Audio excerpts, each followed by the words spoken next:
Senan demek enengdir, yarı gece yatyanlar. Dansad verse oyunur, ağzaklarda doğunur. Hordar etmecek boluyup, çar tarafa enendir.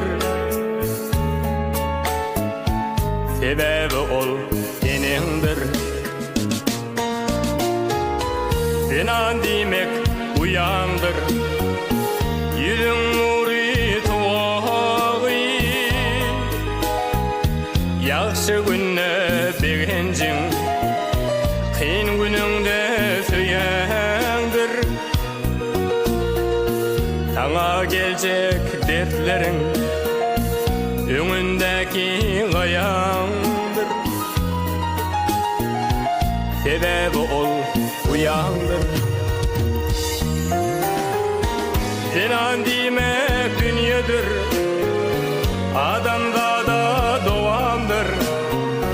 Güzellikte tay bolmaz, yaşayışa güvendir.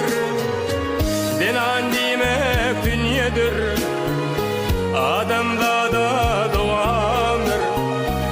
Güzellikte tay bolmaz, yaşayışa güvendir.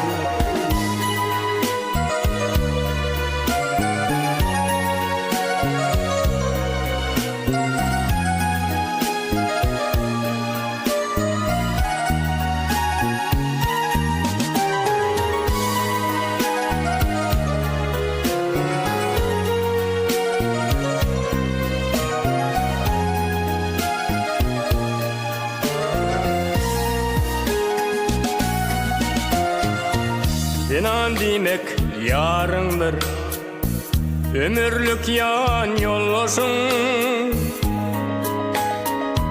Baylığındır, barındır, alavlayan ocağın. Keşkin iden çekişyen, yakın kovanlarındır. Sebebi ol yarındır. Senan demek gayrındır, gülgünçalı yadındır. Ömür şatlık geçirecek, aydımındır tadındır. Oğul bilen den durcak, doğamındır ıydındır. Sebebi ol ıydındır. Senan demek dünýedir, adamda da doğandır. Güzellikte tay bolmaz, yaşayışa güvendir. Senan demek dünýedir, adamda da doğandır. Güzellikte tay bolmaz, yaşayışa güvendir. Onun edid insan yok, yaşayışa güvendir. Güzellikte tay bolmaz, yaşayışa güvendir.